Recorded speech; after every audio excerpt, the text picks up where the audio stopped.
This is CBC Here and Now. Marine safety and coastal mapping. I'll tell you about two ocean technology projects announced today. We need to understand and learn from the environment. Coming up on Here and Now. I'll tell you about two sailors who just won an Independent Living Award here at Government House. It's freedom. You get in the boat and you just forget your disability and forget all your cares, and you're focused on the wind and the waves, which is amazing. Coming up on Here and Now. Good evening and welcome to Here and Now. Those stories are ahead in our first half hour, but we begin in St. John's, where some surgeries and appointments are being cancelled at the Janeway. Eastern Health says it's due to an increase in pediatric respiratory illnesses at the emergency department.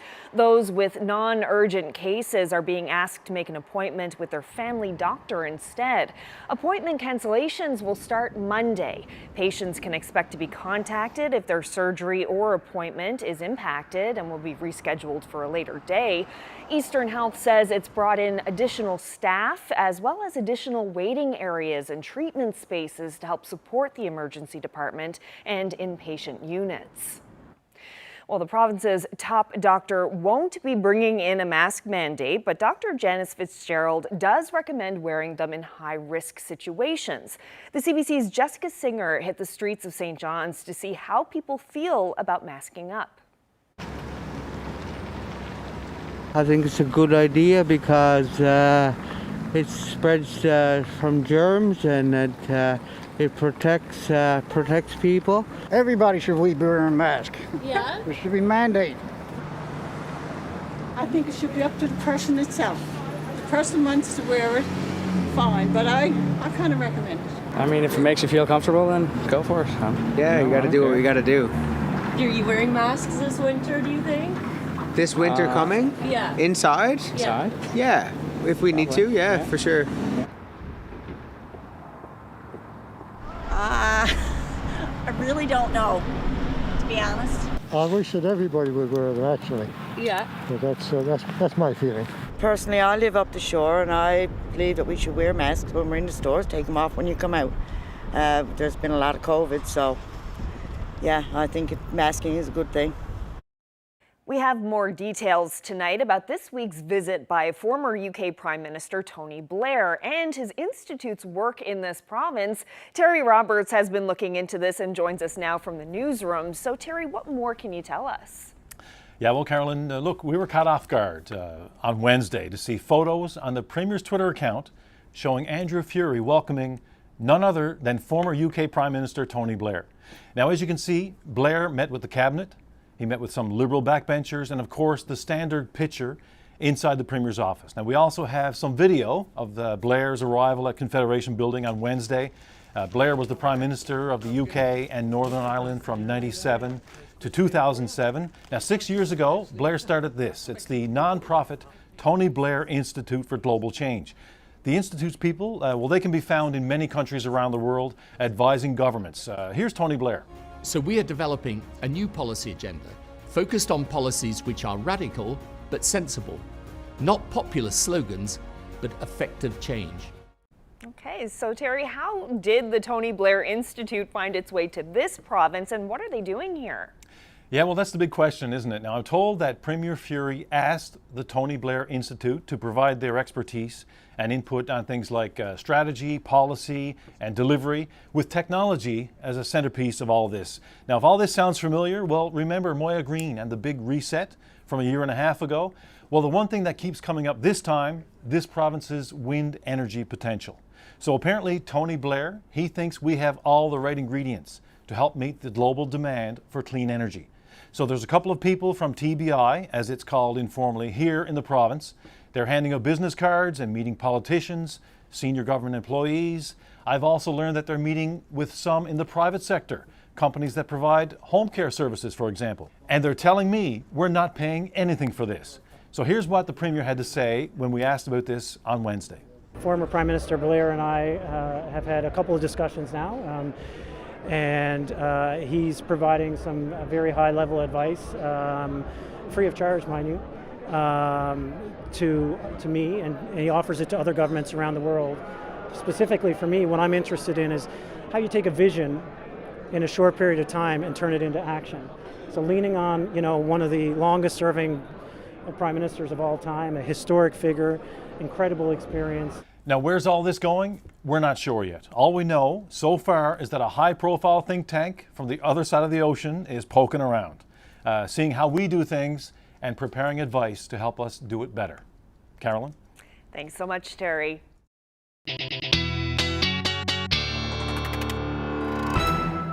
Well, for those of you on the West Coast, November was very snowy.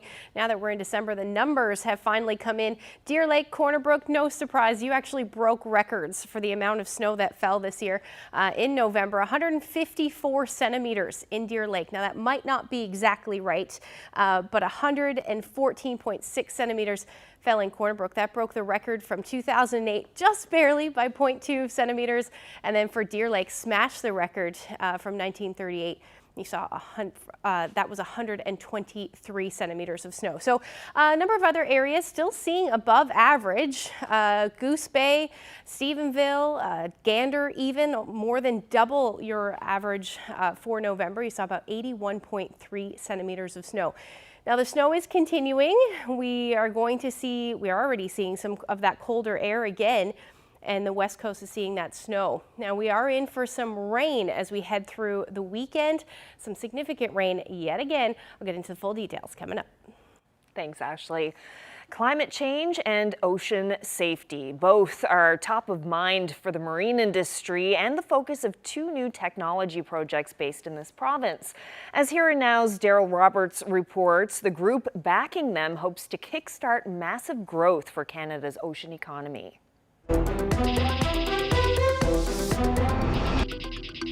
Today is really exciting. We're announcing our two latest supercluster projects. So one is led by CompuSalt and the other led by Training Work. Supercluster, not a word that you'd think would draw excitement, but two new ocean projects led by companies in this province are set to get more than $11 million between them, and Canada's Ocean Supercluster is part of the reason why.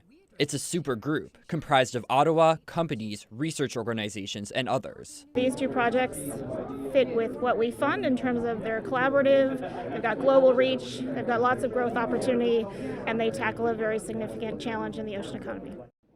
One of the projects is tackling coastal erosion, an urgent concern in the aftermath of events like post-tropical storm Fiona, which changed parts of Newfoundland's southwest coast forever. There are more people on the planet.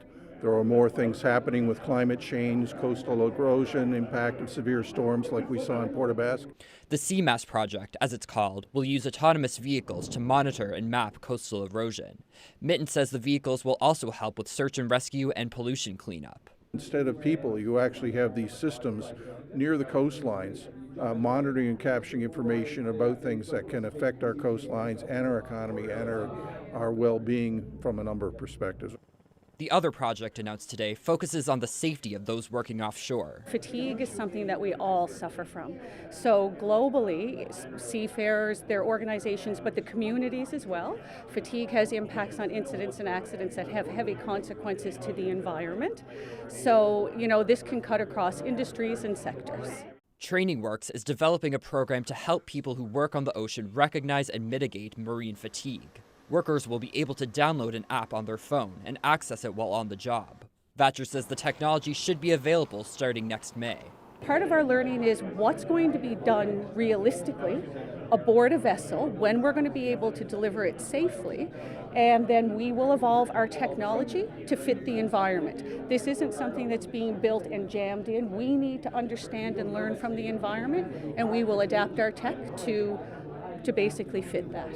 Canada's Ocean Supercluster is aiming to grow the ocean economy by 5 times in less than 15 years. McDonald says it's an ambitious goal, but with projects like these, she believes it's within reach. Daryl Roberts, CBC News, St. John's. Well, Fiona, if the wind would have been coming in from the water, it would have took everything here. All through, I'd say the full community would have been gone. Staying with coastal erosion, a homeowner on the Port-au-Port fears his home could soon slide into the ocean. And he's not the only one. We'll bring you that story Monday evening on Here and Now. Well, Keith Sullivan is denying conflict of interest allegations related to his wife. This is an update on a story we brought you last night about the province's largest private sector union losing its leader. Sullivan's biggest rival has revealed Sullivan's wife negotiated a deal with the Fish, Food and Allied Workers Union on behalf of Nalcor. Reporter Ryan Cook explains. This morning, I informed the executive of the FFAW that I will be leaving the union. Keith Sullivan's announcement yesterday was unexpected. After 8 years as FFAW president, he's stepping down. But not before his biggest critic, Ryan Cleary, takes one last shot. Cleary posted an article on his website last night accusing Sullivan of being in a conflict of interest over a controversial deal a decade ago. Nalcor was laying the Labrador Island link on the sea floor and needed to reach a deal with scallop harvesters in the region. Documents show Roseanne Williams was one of 4 Nalcor negotiators, and Williams is married to Keith Sullivan. He was the assistant to the president. Now, this raised obvious questions of conflict of interest. I went to Nalcor and I said, were you aware of this relationship and this potential conflict? And they said they were. Nalcor, now NL Hydro, says it knew of the relationship, but Sullivan wasn't president at the time and Williams did not have financial authority, and that everyone in the deal was thoroughly vetted. The $2.6 million deal they negotiated ended up in court. Fishermen wanted the money paid in a lump sum rather than 30 years of annual payments. They discovered the union had the deal nearly finished before even asking their consent to negotiate at all. In the end, a Supreme Court judge ruled against the union. I mean, that was unprecedented in itself. So when you add that with this perception of a conflict, I mean, together, it's information that deserved to be laid out there for public consumption, and that's exactly what we've done. Sullivan says he had no role in those negotiations and that his resignation has nothing to do with Cleary's accusations. In a statement, he said, quote, "This is just more of the foolishness everyone has come to expect from Ryan Cleary." Cleary, meanwhile, says his spats with Sullivan were never personal, and he wishes him luck in life after the FFAW. Ryan Cook, CBC News, St. John's.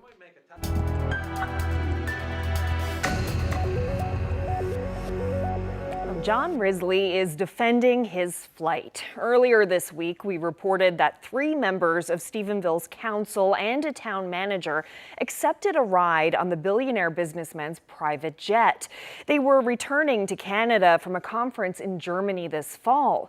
As Here and Now's Troy Turner reports, one expert says it should never have happened.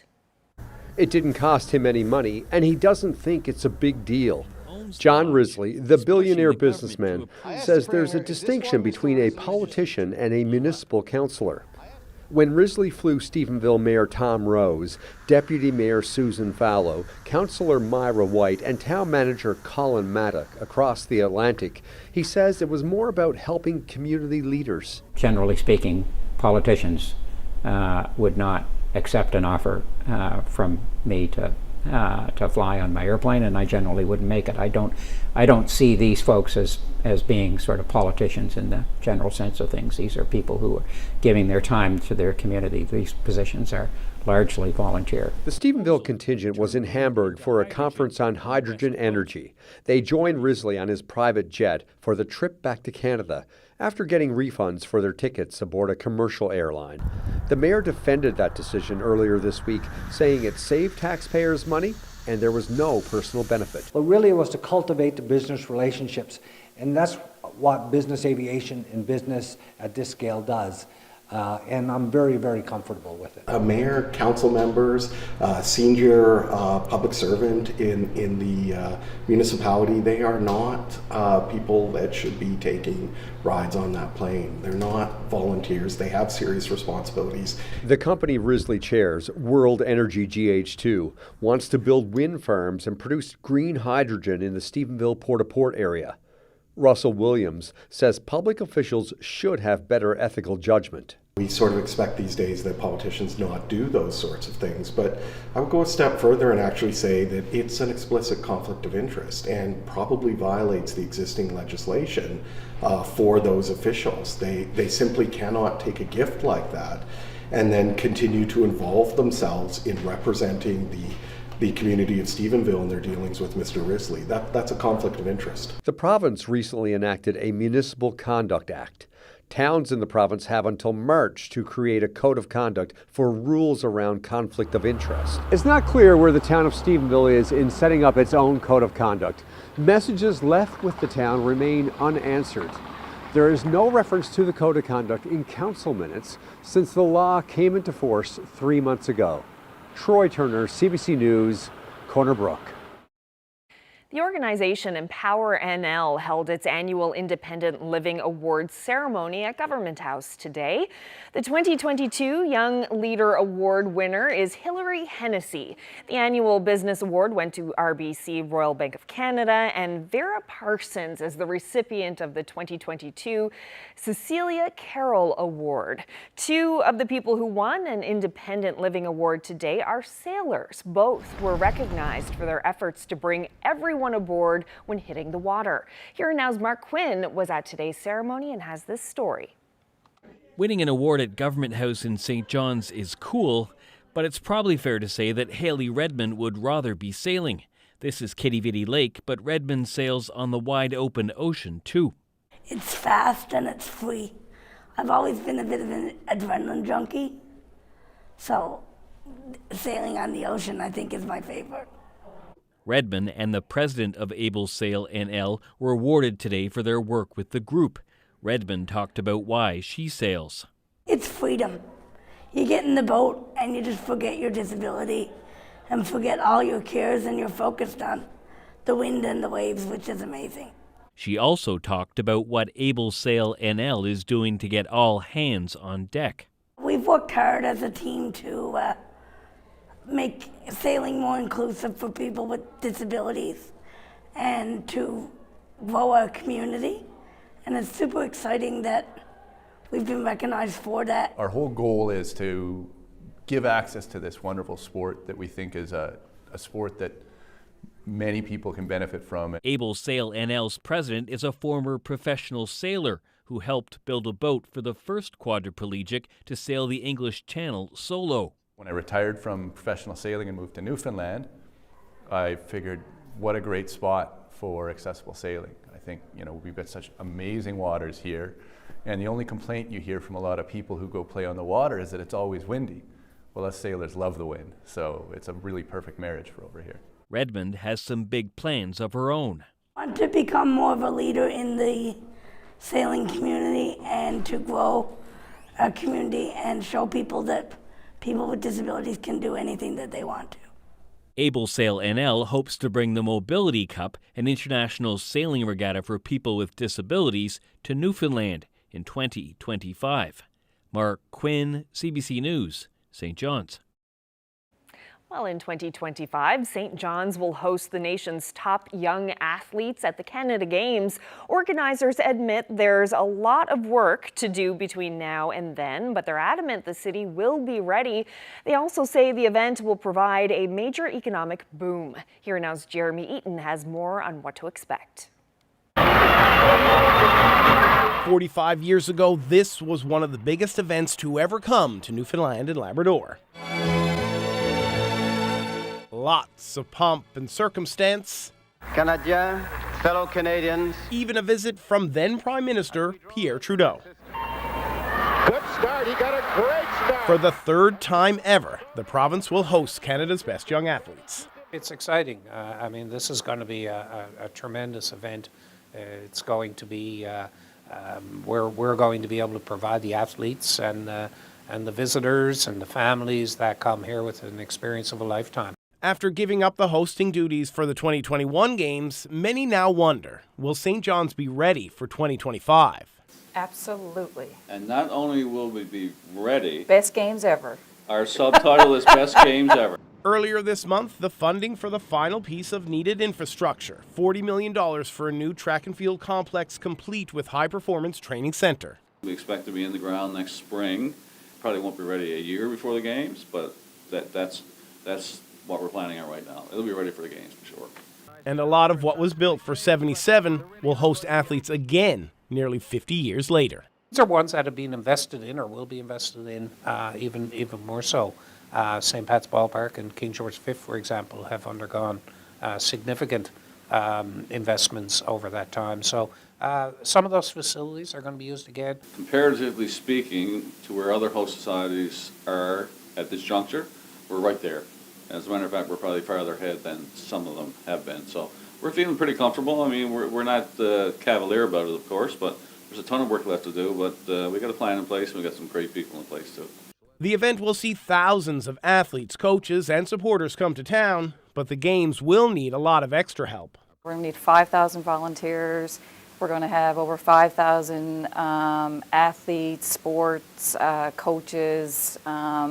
This is going to be a huge impact for the city. We estimate the economic impact based on games where they've been held in other locations to be around $100 million. And I always compare that, if everybody uses the Briar as the benchmark, this would be like having 10 Briars in a 2-week period. As per tradition with the Canada Games, the city won't begin its marketing push until after the 2023 Winter Games end. Then the city will unveil its logo and mascot and make sure they are ready to welcome everyone in August of 2025. Jeremy Eaton, CBC News, St. John's. There's a bunch of Christmas parades this weekend. Corner Brook, one of them, Lab City, Wabush as well. Looks like we're going to see a little bit of snow in the forecast for some of us. Looking into the full details coming up.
it's Friday, and Ashley, before the break you mentioned all of those Christmas parades that are happening in different places in the province tomorrow and on Sunday. Things looking pretty good for most places. Yeah, we have a mixed bag that's going to happen, but it is feeling very winter-like up across Labrador. Let's take a look at what's going on out there. So that bridge of high pressure there to the south, that's going to be that's going to keep things quiet for a good chunk of the island as we head through tomorrow, but that area of low pressure is it's going to be our next weather maker, and that will move in as we head through Saturday and into Sunday. It's going to bring some snow with it, along with some rain for parts, mainly the island, and mainly snow for Labrador. But as we get into Sunday, that's going to change. We're actually going to see a fairly mild day for northern portions of Labrador. Now, as far as today goes, we saw mild temperatures, 7-8 degrees for eastern areas of the island. Head towards central, there are 2 to 3 degrees today. West coast and the south coast are hovering 0 or 2, and then up across Labrador, we're looking at those temperatures well below 0, particularly in Lab City.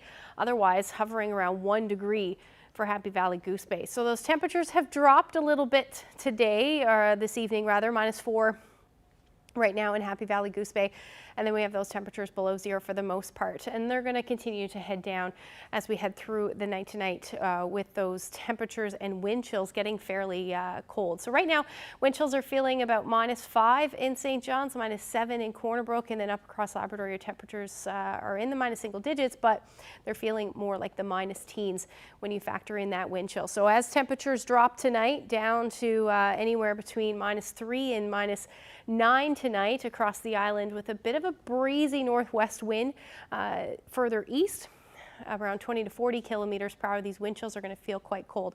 Up across Labrador, your temperatures will dip down to about -9 for Nain, but those winds out of the west between 40 to 70 kilometers per hour, again, are going to lead to a fairly cold evening and overnight tonight. Wind chill values should hover into the minus single digits or minus teens overnight for the most part.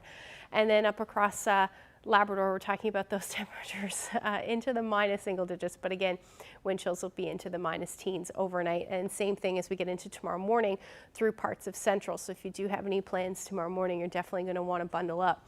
Now, as far as the weather goes, we've been talking about a ton of snow on the west coast, and that continued today. We did see quite a bit of rain though, which did eat into that snow, but that flurry activity has returned as we're back into that onshore flow. A couple more centimeters on the way for you tonight. Otherwise, we should actually see things clear out for the most part overnight, but we are going to watch that next system move in, and it's going to bring snow to parts of Labrador, and this will continue through tomorrow and then towards the coast as well. So the parades that are happening in Lab City, you're talking about 5 to 10 centimeters, some windy conditions as well. Between 30 to 50 kilometers per hour, even 60 kilometers per hour. So talk about blowing snow as well into the afternoon. So not too bad, very winter-like. So, but if you are planning on taking part, you're definitely going to want to bundle up. And then as far as the island goes, not a whole lot happening. We're actually looking at those winds out of the south. They'll be a bit breezy on the west coast though, between 30 to 50 kilometers per hour, but we should see some sunshine through the day.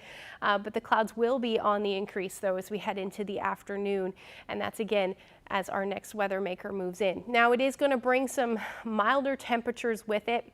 More November-like. This is what we typically would see in November, or we see some of that warmer air, milder air moving further north. So areas like Happy Valley Goose Bay, along the coast, all of the island, we'll see that shower activity as we head through the overnight on Saturday and then continue through Sunday. As far as snowfall amounts go, solid 5 to 10, like I said, for Lab City, Churchill Falls. Lesser amounts, though, through Sunday morning as you head towards central Labrador and the coast. And there's that couple of centimeters I was talking about on the west coast for tonight. Now, as far as tomorrow's forecast goes, it is looking pretty nice if you still have some things to do outside. 1 degree, Clarenville, you're hovering around the same as we head through central. Lots of sunshine again between 0 and -1 through the afternoon. And again, those breezy southwest winds. Now, Port aux Basques, you'll likely see some showers develop, but not until later on in the evening.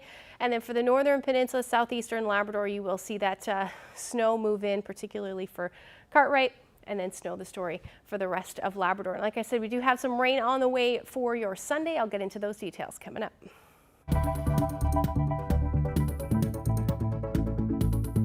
Well, here at MUN, there are thousands of international students from 115 different countries. Not all of them can get home for the holidays, but there is a program that pairs some of those students with local families so they can get a nice home-cooked meal and a sense of belonging. We'll tell you all about the holiday hosting program coming up.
Well, the holidays are right around the corner, so for some international students here at Memorial University who are far from home and far away from family, it can be a pretty lonely time. But there is a program here at MUN that pairs some of those students with some local hosts so they can get a home-cooked meal, some company, and hopefully a sense of belonging. Joining me now is one of the organizers of the holiday hosting program, Georgine Worley. So can you start by explaining what the program is about? Thank you. So the holiday hosting program started around the mid-90s. It started when a faculty member from the School of Nursing started hosting international students at their home for Christmas and also during Thanksgiving. So our office picked it up in 2001 and we've been connecting international students and local families ever since. What's the demand like? Do you get many students, international students, who are looking to take part in the program? Yes, certainly. We have over 4,000 international students at Memorial University, and about 500 that arrived in last September.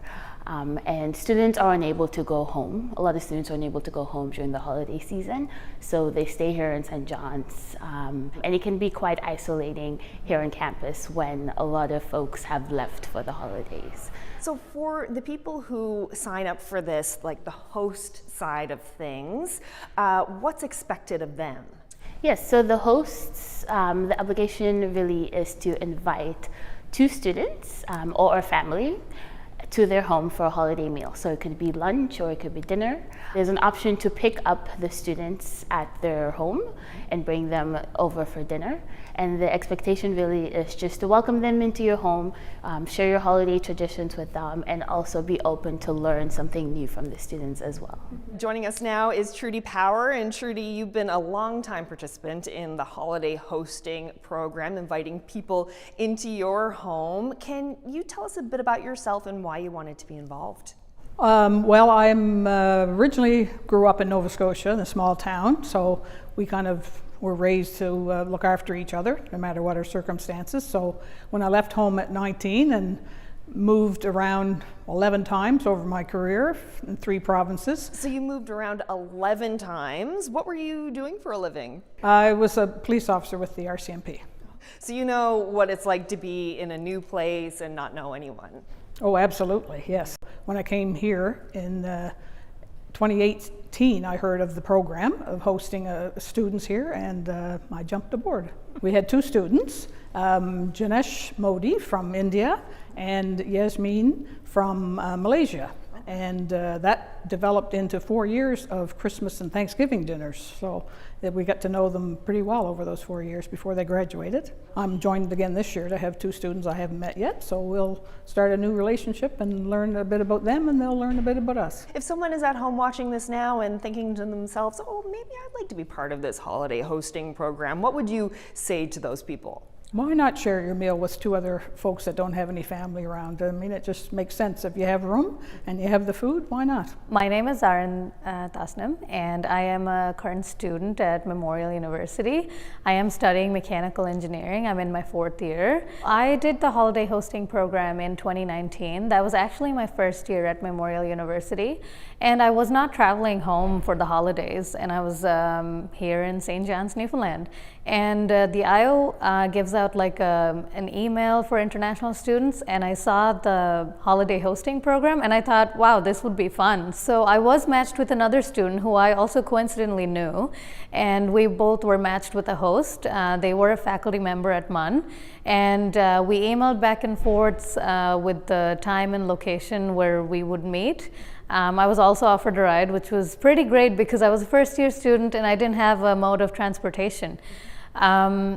So we ended up meeting our host at their house, and she had her whole family there, including her sons and daughters, and her grandson was there too, and I got to meet her pets. So it was an amazing experience meeting so many new people, and especially over the holidays when you're a little more homesick. And before we got our meal, we also had presents, Christmas presents, and back home I don't really celebrate Christmas, or my family never did, so it was really exciting, and like getting presents for Christmas. So I really liked that. To add on to all the beautiful home cooked meal and presents I got, I also got a connection.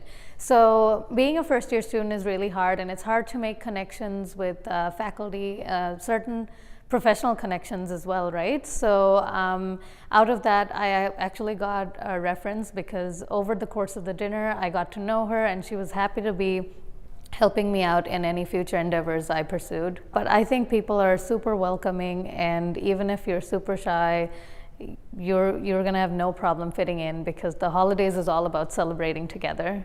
And I'm sure your host will celebrate it together with you.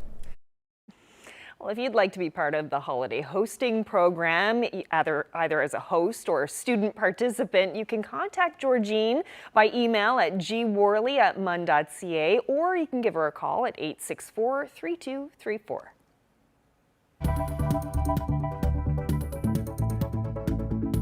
Well, the sun has come out just on cue. Perfect timing for this work of art, which is also a timepiece here in Peach Cove. Stay tuned.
This season, we want to be together, and magically, we are.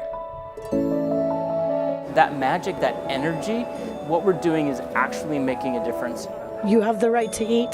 You have the right to food. We feel a real responsibility. We've been in this community for a long, long time. This season, whatever kind of season you make it, make the season kind.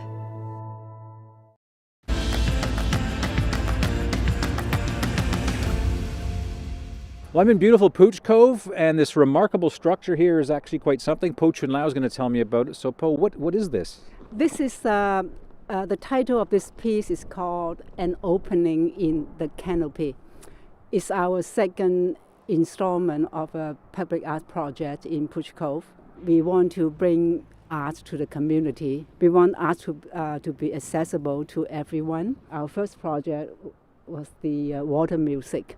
It was installed in 2021, and the idea was to be there just temporary, and then a year after that we will have a new sculpture. But this piece is going to stay. Yeah. And our second piece is a permanent piece. This piece is not going anywhere. This is big, and you've got the concrete base and the sundial motif. Why the sundial? Because I know Pooch Cove has a certain claim to fame. Why a sundial? Pooch Cove is the first to see the sun. The sun comes up, and the first place it hits is Pooch Cove. Pooch Cove, exactly. Not Pastry, not.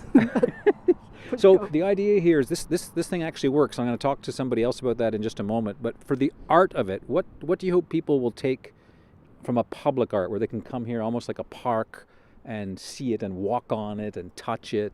This is the idea of public art for me, is the interaction. So with this piece, people can go around, look up, and experience the sky, the lake, and the surrounding of Pooch Cove. And if you're lucky, you can meet some people, and you can make a connection with people, with the artwork, and with the place. So, Gerald, how does this thing work? Well, it is really dependent on the sun working. Each one of these members that is right here represents a half hour of time. So as the sun moves along, the shadow of these tall members here moves along the ground there, and down there in the bottom is a little keystone, and on that keystone the shadow will hit that keystone, and you can literally tell the passing of time is happening right there. It actually keeps real time, but you need some cooperation for this to work, right? That is somewhat part of the humor of this in Newfoundland, I think. We do need to have sun, yeah. What's your overall take on this? Because it's really quite large. Yes. First of all, it's actually, we're outdoors. It's an object that really has a presence in the park and in the area. It's also a beautiful object, and it's intended that people will be able to walk through it and around it to interact with it. And it does have that kind of invite involved in it. Right. So. Now, with respect to the artist, who is the guy, and how did he come about to decide to make this concept? Yeah, that's a good question. Josh Collins is the artist. He's from Halifax. And he just said, I just want people to be aware of the environment, to look up at the sky. Same things that Poe was talking about. I don't know, that's about as far as it would go. I have to be clear here, the sculpture is not quite finished yet. The artist has to come back in the spring and add some extra elements to these tall members that are here. And then you'll be able to tell the day, the time, and the month. It's not quite finished yet. Any plans for the future once this thing is done? If this is going to be a sculpture garden here by the lake, what's next? The next one, we already receive funding from RSNL to continue with our project for 2023, and we will go through the same process that we have done in the past 2 years, an open call commissioning process. So we invite artists to send in the proposals, and so the whole idea is to have different kind of art in the community.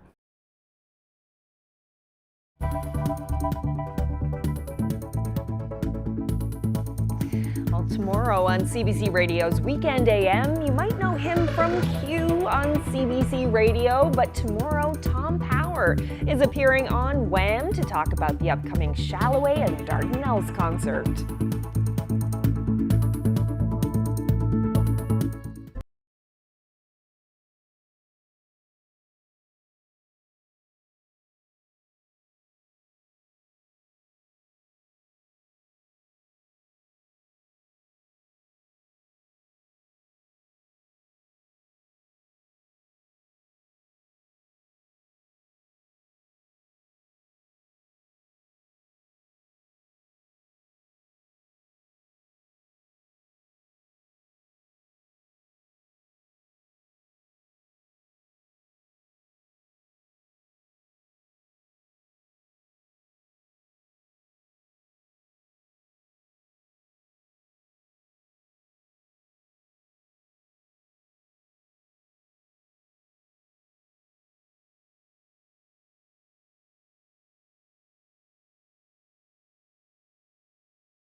This year, we're connecting more, we're sharing more, and we're helping more. This season, whatever kind of season you make it, make the season kind. Communities pulled together to preserve whales. Now what will become of these spectacular skeletons? Watch for Whale Tales and Trail, Sunday at 11:30 and Monday at 7.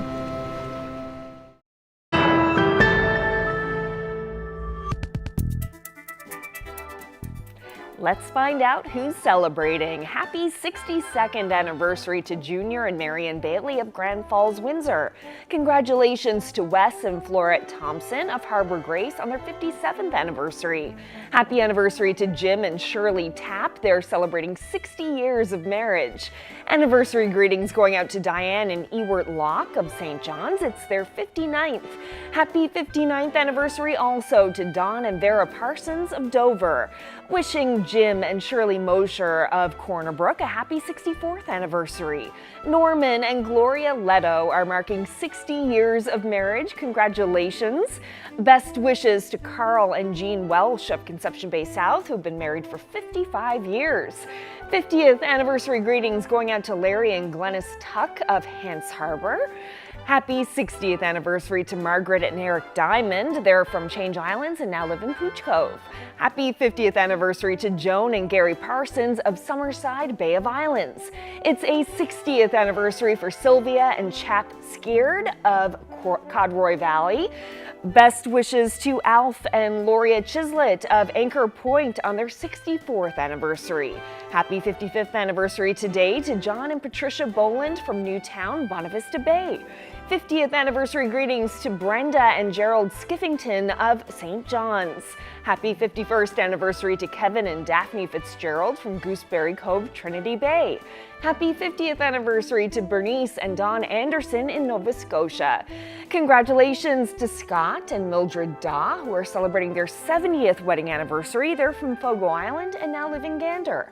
Happy 70th anniversary also to Frank and Betty Pike of Carbonear. William and Eileen Dwyer are also celebrating their 70th anniversary in Carbonear. Congratulations. Ward and Bet Wellman of Forto, Labrador are celebrating 50 years of marriage. Now to some birthdays. Happy 102nd birthday to Josephine Struck in Cambridge, Ontario. Vera Pickett is also turning 102. She's from Lamoline and now lives in Mount Pearl. Happy 92nd birthday to Fern Murphy of Corner Brook. Happy birthday to Bill Thibault of Gander, who's turning 95. Wishing Bertha Melendi of Mount Pearl a happy 96th birthday. Happy 93rd birthday to Jessie Brace of Greens Harbor. Birthday wishes going out to Ben Hiscock of Champneys West, who's turning 90. Wishing William Cutler a very happy 91st birthday. Birthday greetings going out to Lloyd Wiseman of Howley, now living in Springdale. He turns 90 tomorrow. Happy 92nd birthday to George Locke of Springdale. Gordon Parsons of Codroy is celebrating his 97th birthday in Robinsons. Happy 91st birthday to Norman Hillier of Corner Brook. Happy 92nd birthday to Ronald White of Deer Lake. He was a conductor on the Newfie Bullet back in the day. Best wishes to Donald Bragg of Pilley's Island, who is celebrating his 92nd birthday. Happy birthday to James Brennan, who is celebrating his 90th birthday. Pastor Hazel Bursey of Clark's Beach just turned 103. Hope you had a wonderful day. And happy 96th birthday to Muriel Hart of Clarenville, now living in Mount Pearl. Another fine crowd. Congratulations once again. And this certainly is the weekend of Christmas parades. I guess earlier you mentioned the one that's happening in Corner Brook, and there's one happening in Lab City, Wabush, and Clarenville and CBS, and of course there's the downtown Christmas parade. Yeah, it didn't go last weekend. It was very summery, let's just say, with the rain and wind and everything, but forecast looks pretty good this week. Good. Let's take a look. Your Sunday for the parade. Look at that. I love this graphic. It'll happen at noon, and it looks like it'll be sunny, but you're going to want to bundle up. Temperature will sit around 2 degrees. Those winds will be a bit breezy. Southerlies between 30 and 50 kilometers per hour, but overall, looks like a beautiful day in at least the eastern half of the Avalon. It is not going to be a beautiful day pretty much everywhere else across the province. We're looking at that snow continuing for the most part up across Labrador.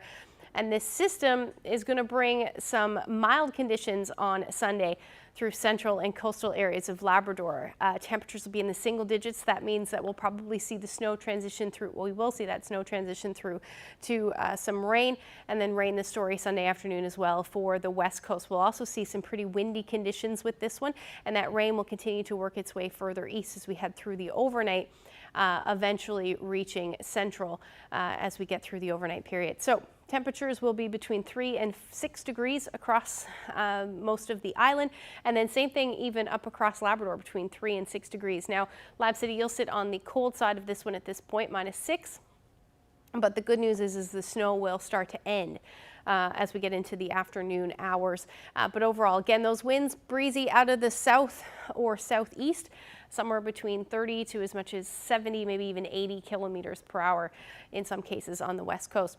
Now, looking ahead to Sunday evening and then into Monday, there's when that system will move through. It will likely change over to some snow by the time we get into Monday morning. There's a bit of a disagreement on this one, but at this point, this is what it's looking like, and we'll likely see some showers for eastern Newfoundland as well as we get into Monday, and then a transition back to snow for Labrador. Some of that colder air starts to move back in on your Monday, but it is looking pretty messy through the day. The winds will eventually ease off as well, but overall those temperatures will be between 1 and 6 degrees through the day, and then up across Labrador, your temperatures coldest in the west, -12 in Lab City, overall between -5 and -9 for the rest of the Big Land. Now, taking a look at the long range forecast, it looks a bit wet as far as rain goes Monday, Tuesday, and Wednesday between 3 and 6 degrees. And then for central Newfoundland, more of a rain or snow mix, or at least transition from rain back to snow as your temperatures dip Tuesday night and then again on Wednesday night. So minus single digit temperatures. Missed an icon there in western Newfoundland, but that's either rain or snow through the day as well, 0 degrees. And then for your Wednesday, same thing. Now for eastern Labrador, some sunshine to start to kick off next week, but then again, a return of that rain snow mix potential for your Wednesday as your temperatures hover around the 3 degree mark. And then for western Labrador, generally looking at the flurry activity continuing. So we'll see a big dip in those temperatures Sunday night, -28, staying cold on Monday, and then warming back up as we get into the middle of next week. So a roller coaster ride yet again for you. Now take a look at this great shot. This is a sunset. I know it's kind of hard to see, but this is a Big Pond in Three Pond Barrens there in St. John's. Mike shared this great shot with us, and if you have any weather photos that you would like to share with us, send them to Facebook, Twitter, or email them to nlphotos@cbc.ca. I know that spot. Yep, me too. Lots of people with dogs know that spot, I suppose, in St. John's. And maybe we'll get some photos from the Christmas parades. 100%. Lots of snow on the west coast too. It'll look nice. Yeah, it's going to look really Christmassy there and in Labrador. And in Labrador. Yeah. Absolutely. Well, that's it for us. Thank you so much for spending part of your Friday evening with us. Hope you'll join us again on Monday. Good night.